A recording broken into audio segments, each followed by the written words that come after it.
Okay, welcome everybody. Thank you very much for coming to the 15th annual Compusal training workshop.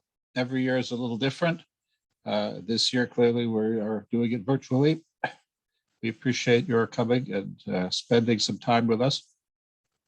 These early 10 o'clock meetings are informal. The goal here is to provide you a brief outline of what we're going to cover during the day and have an opportunity for questions and discussions before the meeting proper starts at 10:30.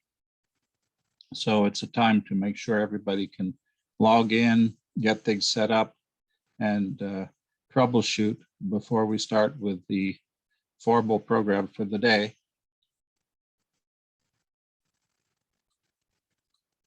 I need to remind you that all of the meeting will be live streamed and recorded, so please keep that in mind. Please keep yourself muted unless you're speaking and during the main presentations. So during the main presentations, if you're going to need help, please use the Slack channel or the chat. And we have set up a series of breakout rooms where you can go for one-on-one help if you need it. And we have a variety of people here to help with that. We'll also be using polls to make sure that people are able to stay on the same page. Today is going to be mostly introduction. We'll begin by showing you very, very quickly a few things about Compusal and some of the things that you could do.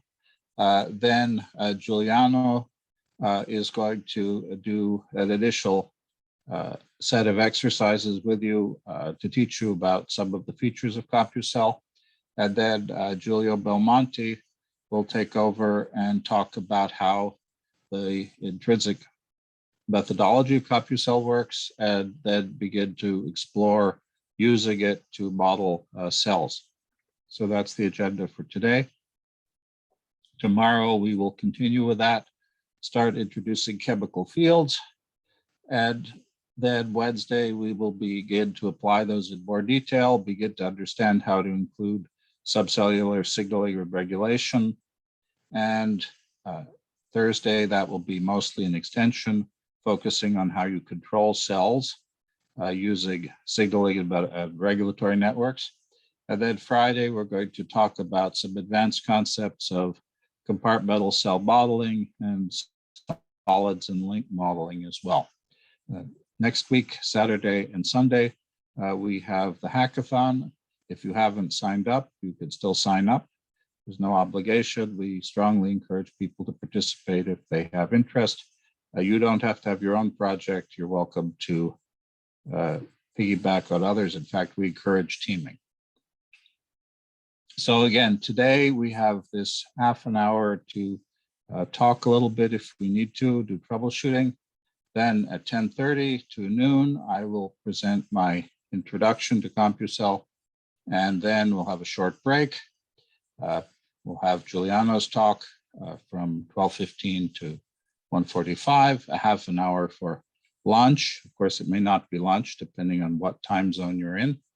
Then we will begin with Giulio's explanation of how Compusal works and work on how cell shapes can be controlled. After that, we'll have a half an hour optionally for discussion and troubleshooting at the end of the day.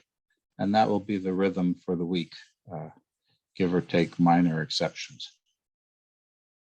Again, with Zoom logistics, I hope everybody is okay with the Zoom. Occasionally things happen. If my internet drops out, somebody else's internet drops out, the slide decks are available in the student materials folder. And if there's a temporary interruption, when I'll come back, whoever's speaking will come back.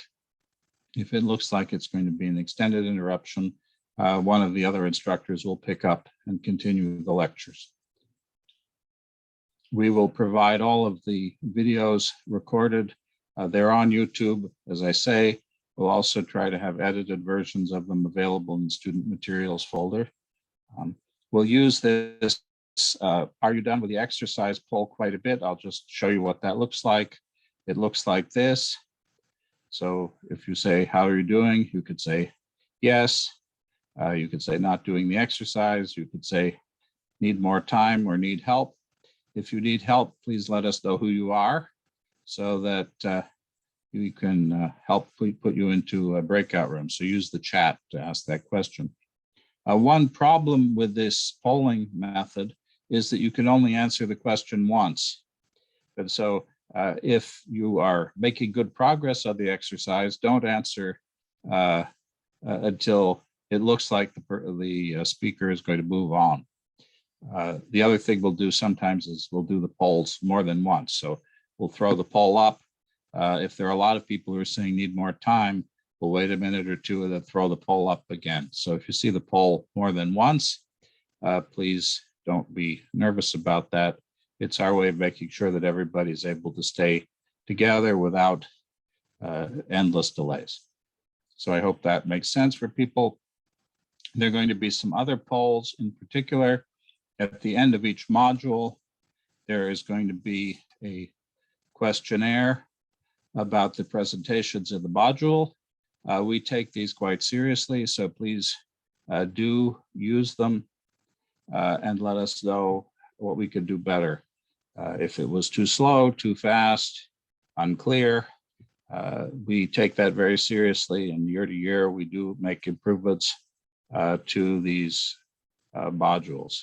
So please do answer those questions at the end of each module.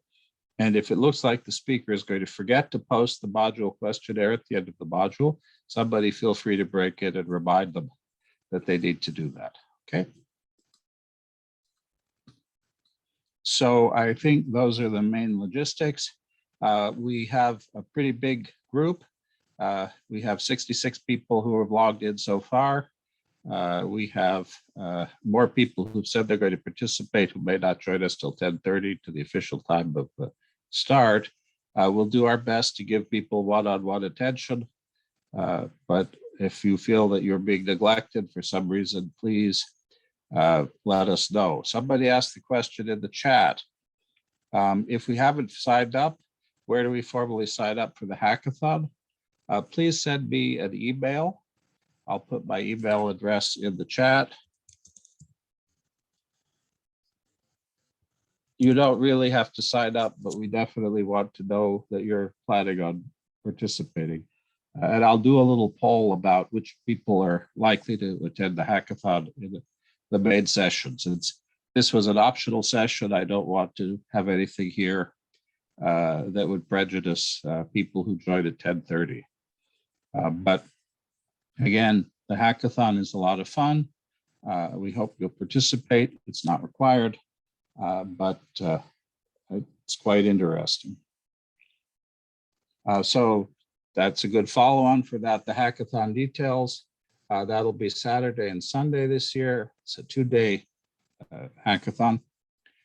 We are going to do our best to help people team up, but you really need to self-organize. The Slack channel has a hackathon channel in it.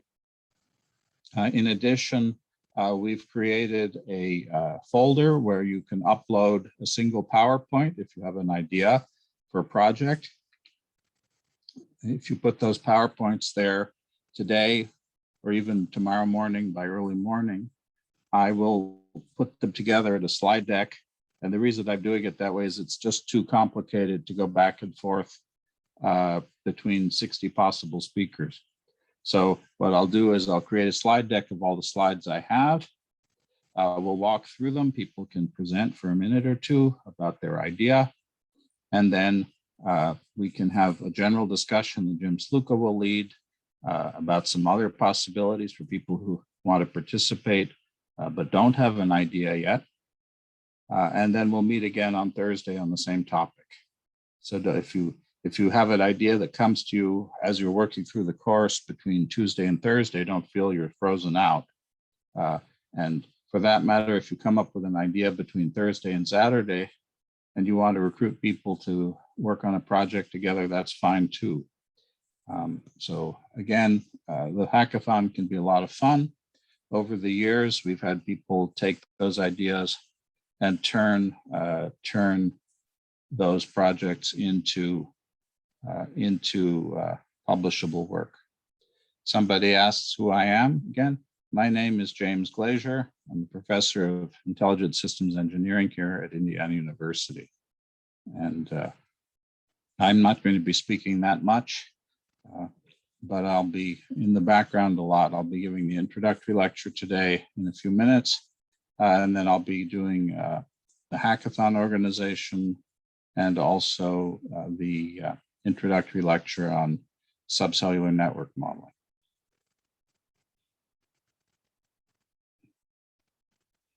Okay, I remind people that if you want to download your Compusal to your desktop, you can go to the Compusal website and do that.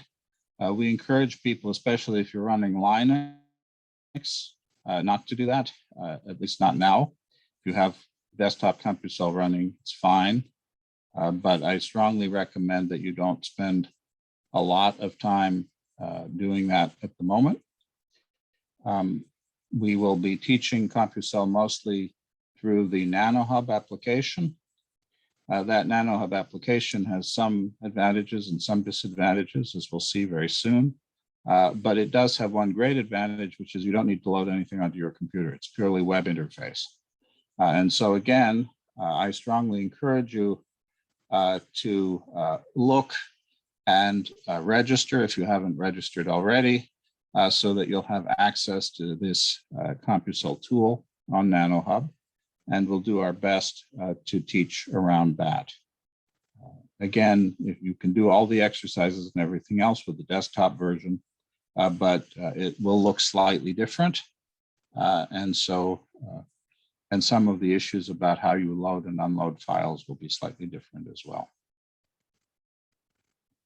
If you do want to download Compusal, there are installers available for Windows and Mac.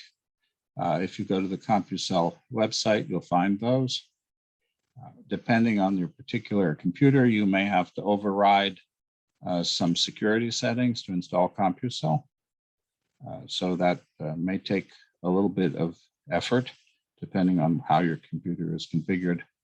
If you have a Linux computer, depending on the particular species of Linux you have, that installation can be complicated, and we'll do our best, but with this many students this year, it may be difficult for us to support people who have a custom Linux installation during the next week. So if you're using Linux and it doesn't install first thing, I really recommend using the NanoHub version. We have a lot of resources. They're a little bit scattered. There's the main Compusal website, which has online manuals. Those are good resources. We will be using, for subcellular modeling, the tellurium antimony language. That's an extremely simple way to specify network models. Some people may have taken Herbert Sauer's class a little over a week ago on using antimony and tellurium. There are videos available online for that class if you want to bone up on that. Herbert's manuals for tellurium, especially the first page of the manuals, teach you almost everything you need about the language. It's exceedingly simple, so you might want to look at that. We have a variety of quick reference guides that are very useful. We encourage you to print out the quick reference guides. There's a simple Python cheat sheet. There's a quick guide to Compusal and a quick guide to tellurium antimony. Those are all very nice to have on your sheet on the desk so that you don't have to keep flipping back and forth between windows. The Slack channel you should have. There is a student materials directory in Google Drive. We'll try to make sure that the slides for all of the lectures are up there and any other relevant materials. And it may take us a little bit longer, but we'll also post those materials to the Compusal 3D website. Again, the Slack, there should be some channels. So far, people have signed up for the Slack, but not used it very much. I'm not a big Slack person myself. You can always use the chat for the Zoom. And now an introduction to the people. Again, I'm James Glazier, Indiana University. Yesterday's Python introduction was led by TJ Sego, also here at IU. We're going to have help and lectures from Gilberto Tomas, who's joining us from Brazil. We have Giulio Belmonte, who's going to be lecturing today, who's joining us from North Carolina State University. Giuliano Ferrari Gianlupi will be helping out and giving us some lectures today. Jim Sluka, also IU, will be lecturing later in the week and helping out. Joshua Ponte Serrano will also be lecturing and helping out. And we hope that Bobby Matamanchi from University of Michigan, who's an expert in science education, will be joining us, at least for some of the meetings. And we also have very generous volunteers. Lorenzo Veschini from King's College London is going to help us with some of these things. He'll also be participating in the hackathon. And Pedro del Castel from Brazil is also going to be available. And we also have Mateus Swat, who's helping out with the web administration and the Zoom. So that's our list of people. And with that, I think I would like to turn it over. Are there any questions that you want to have answered? I see a question in the NanoHub website. I don't see Binghamton University in the drop-down menu. You should be able to sign up for NanoHub from anywhere in the world. And you don't need to have a university credential to do it. You have options of signing in with your Google account, for example, and there are another number of other options as well. If you have trouble with that, we can put you in a breakout room and have them help you with that.